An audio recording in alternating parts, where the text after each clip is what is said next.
Vamos a estudiar ahora las series de Fourier, que son un tipo de series que están asociadas a los problemas de contorno que estudiábamos en vídeos anteriores y también a los problemas de separación de variables para ecuaciones en derivadas parciales que también estamos viendo en este tema.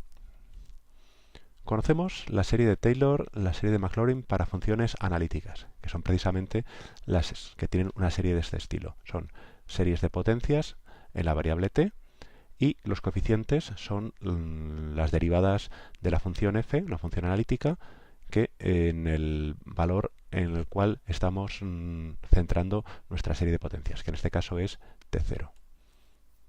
En cambio, al separar variables, obtuvimos expresiones que también eran en forma de serie, distintas, que no eran series de potencias, sino series, por ejemplo, en senos, funciones distintas. Pongo aquí unos interrogantes porque no sabemos si esta serie converge. En cambio, cuando converge esta serie, pues es conocido. La primera pregunta, obviamente, entonces es esta. ¿Cuándo podemos quitar el interrogante? ¿Cuándo converge esta serie y en qué valores converge? Porque lo mismo que las series de potencias convergían en unos valores y no en otros, las series de senos convergerán en unos valores y no en otros. La segunda pregunta que nos podemos hacer es ¿cómo calculamos los coeficientes? Los coeficientes de la serie de Taylor los calculábamos por derivación de la función. ¿Cómo calculo los coeficientes de estas series en senos? El marco, como podemos sospechar para todo este tipo de cálculos, es el de los problemas de contorno y las autofunciones. Recordemos que los problemas de contorno regulares, que eran aquellos que cumplían aquellas condiciones de derivabilidad y de positividad, y que tuvieran condiciones de contorno o bien separadas o bien periódicas, tenían unas propiedades bastante interesantes. Las propiedades que tenían eran que las soluciones no triviales, que llamábamos autofunciones, estaban asociadas a valores del parámetro lambda, que llamábamos autovalores, que eran un conjunto acotado, pero numerable. Y que además las autofunciones, es decir, las soluciones no triviales, asociadas a autovalores distintos, eran ortogonales entre sí. Esta propiedad nos va a ser muy útil para lo que vamos a ver a continuación. Volvemos al ejemplo que motivaba todo este tipo de razonamientos, que era el del oscilador armónico con condiciones de extremos fijos, que nos aparecía en un problema mixto para la ecuación de la cuerda vibrante. Para este problema veíamos que las autofunciones eran los múltiplos de la función seno, como nos hemos recordado ya. Queremos saber si es válida esta expresión con funciones seno y cómo obtener los coeficientes. La primera pregunta, cómo obtener los coeficientes, es sencilla de responder porque podemos utilizar la proyección. Podemos calcular el producto escalar de la autofunción seno por la función f que queremos expresar en serie de senos. Para ello sustituimos la expresión, que no sabemos si converge o no de momento, de la función f en serie de senos. Suponemos que podemos sacar los coeficientes fuera y realizamos este producto escalar. Como las autofunciones asociadas a autovalores distintos son ortogonales entre sí, en esta suma todos los términos serán nulos salvo el que corresponde al valor del índice n. Es decir, cuando m vale n, obtendremos un valor, pero para el resto de valores del índice obtendremos 0. Con lo cual, de aquí ya podemos despejar el valor de fn como este producto escalar dividido por la norma al cuadrado, es decir, el producto escalar de la autofunción por sí misma en el denominador. Esto es lo que normalmente hacemos cuando proyectamos vectores. La única diferencia que es importante es que aquí tenemos una suma infinita. Por lo tanto, sacar este sumatorio fuera no es obvio que se pueda hacer. Con lo cual aquí hay ciertos saltos al vacío. Pero de poder hacerse, la manera de hacerse tendría que ser de esta, por proyección. Por tanto, ya tenemos resuelta una de las cuestiones. Los coeficientes fn se obtienen por proyección y en este caso es por integración, porque recordemos que este producto escalar está asociado a una integral.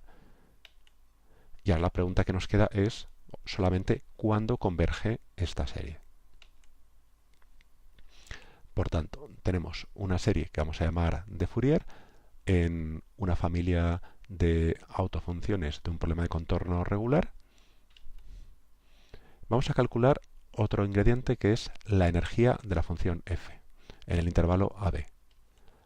La energía está asociada, como ya hemos mencionado en varios vídeos, a la integral de la función por sí misma en el intervalo que corresponda, que en este caso es el AB.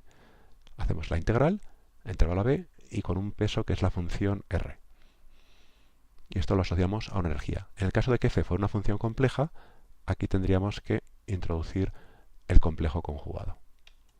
Lo que tenemos aquí entonces, sea compleja o no, tendríamos esta integral del cuadrado de la función. Sustituimos entonces f por su valor con la serie, que todavía no sabemos si converge. Es decir, subimos f por su valor y f por su valor. Como son sumas distintas, por eso utilizamos índices distintos. Primer paso, puedes sacar todos tus cocientes para afuera, teniendo en cuenta que las sumas son infinitas, esto no es obvio que se pueda hacer. Y dentro nos queda esta expresión, que es precisamente el producto escalar de las autofunciones xm y xn, que ya sabemos que esto es nulo, salvo que m y n sean iguales, es decir, que estemos hablando de autofunciones correspondientes a mismos autovalores. Por lo tanto, esta suma en m y en n se nos queda reducida a suma a cuando m vale lo mismo que n, es decir, m tendrá que tomar el valor n. Y aquí, entonces, ya tenemos el cuadrado del coeficiente fn y la longitud al cuadrado, la norma al cuadrado de la autofunción xn. Por tanto, vemos, suponiendo que estas series converjan y que estos pasos al límite sean correctos, una manera alternativa de calcular la energía de una función f. La energía de una función f era su integral en el intervalo AB, tomando como integrando la función al cuadrado, y vemos que lo podemos expresar como una suma infinita, es decir, una serie, de los cuadrados de los coeficientes del desarrollo en serie, que llamábamos de Fourier. Y luego aquí aparecen pues las normas al cuadrado de las autofunciones que estemos usando. Pero esencialmente esto es lo importante, que podemos descomponer la energía en suma de las energías de los cuadrados de los coeficientes. Bien, entonces tenemos esta serie, que no sabemos si converge o no, y nos gustaría saber entonces para qué funciones f esta serie converge y para qué valores del parámetro t es válido este desarrollo, que ya digo que estamos llamando en serie de Fourier en autofunciones de este estilo, autofunciones seno, coseno o las que hemos visto en vídeos anteriores. El teorema que no vamos a demostrar es el siguiente. Vamos a exigir que la función sea de clase C1 a trozos. Luego veremos lo que quiere decir esto. De clase C1 ya sabemos lo que quiere decir, que sea continua, derivable y con derivada continua. Pues bien, esta serie converge, si la función es de clase C1 a trozos, en los puntos en los que la función es continua en el interior del intervalo AB. En los puntos en los que la función es discontinua, la serie converge no al valor de la función, suponiendo que exista, sino a la media del límite por la izquierda y el límite por la derecha, en el punto de discontinuidad. Sobre esto volvemos en un instante. Y además se cumple la identidad de energía que hemos demostrado de manera heurística hace unos instantes. Sin embargo, fijaros en este resultado, nos dice lo que sucede en los puntos en los que la función es continua, en los puntos en los que la función es discontinua, pero en el interior del intervalo. No dice nada de lo que sucede en los extremos del intervalo A y B. Para esto tendremos que descender a cada caso concreto, a cada problema de contorno concreto. Vamos a ver un poco qué son estas definiciones que hemos introducido. ¿Qué es una función continua a trozos? Una función continua a trozos es una función que es continua en un intervalo, salvo en un conjunto finito de puntos. Pues de 1 hasta dp. 1, 2, 3, 5, 10 puntos, los que sean. Y además, para que sea continua a trozos, en los puntos estos de discontinuidad tiene que existir límite por la izquierda y límite por la derecha en dichos valores. Que vamos a denotar de esta manera, con esta notación, el valor de la función en el punto t sub i por la izquierda y por la derecha, en vez de escribir todo el rato límites, que es una notación un poquito pesada. Es decir, que lo que sucede en estos puntos, en estas discontinuidades, es que los saltos son finitos, porque llegamos a un valor por la izquierda, llegamos a un valor finito por la derecha, con lo cual hay un salto finito entre el valor por la izquierda y el valor por la derecha. Un ejemplo típico sería nuestra función signo. Esta función es continua en todos los puntos, salvo en el origen, porque vemos que presenta un salto. Vemos que por la izquierda la función signo tiende al valor -1 y por la derecha tiende al valor 1. Con lo cual, es lo que hemos denotado aquí con esta notación de más y menos, esta función es continua a trozos. Es discontinua en el origen, pero presenta un salto finito de -1 a 1 en el origen. En cambio, la hipérbola equilátera, es decir, la función recíproca 1 partido por t, que también es una función que es continua salvo en el origen, pero los límites por la izquierda y por la derecha son infinitos. Por lo tanto, el salto es infinito y esta función entonces no es continua a trozos. ¿Qué es una función de clase C1 a trozos? Pues es una función cuya derivada y ella misma son a su vez funciones continuas a trozos. Por lo tanto, si estas funciones son continuas en el intervalo, salvo en un conjunto finito de puntos, existirán los límites por la izquierda y por la derecha en esos valores tanto de la función f como de su derivada. Por ejemplo, la función signo que teníamos aquí. Su derivada, salvo en el origen, ya que no es una función continua, es la función 0.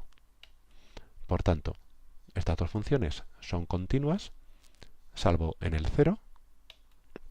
Sabemos que la función signo tiene límite por la derecha y límite por la izquierda finitos, y la función derivada, como por la izquierda toma el valor 0 y por la derecha toma el valor 0 en todos los puntos, no hay mucho más que hablar. El límite por la derecha será 0 y el límite por la izquierda será 0 también. Por lo tanto, existen estos cuatro límites y la función es de clase C1 a trozos. Es una función que es continua, con derivadas continuas, salvo el origen, pero la consideramos de clase C1 a trozos, precisamente porque los saltos que se provocan son finitos. Una pregunta sencilla a la luz de todo esto es estudiar si la función paso es una función de clase C1 a trozos o no. O también si la función valor absoluto es de clase C1 a trozos o no. Resumiendo, lo que hemos visto es que cuando tenemos una familia ortogonal de autofunciones que son solución de un problema de contorno regular, podemos expresar la función como serie con unos coeficientes y las funciones que aparecen son las autofunciones del problema, es decir, funciones seno, funciones coseno, funciones seno y coseno o funciones más complicadas. Los coeficientes se obtienen por proyección, es decir, integrando la función f y las autofunciones en el intervalo que estamos considerando. Y esto es cierto con las siguientes condiciones. Si f es de clase C1 a trozos y además no es cierto esto en todos los puntos, sino solamente en algunos concretos. En los puntos del t que están en el interior y en los que la función es continua, realmente el valor de la función coincide con el valor que da la serie.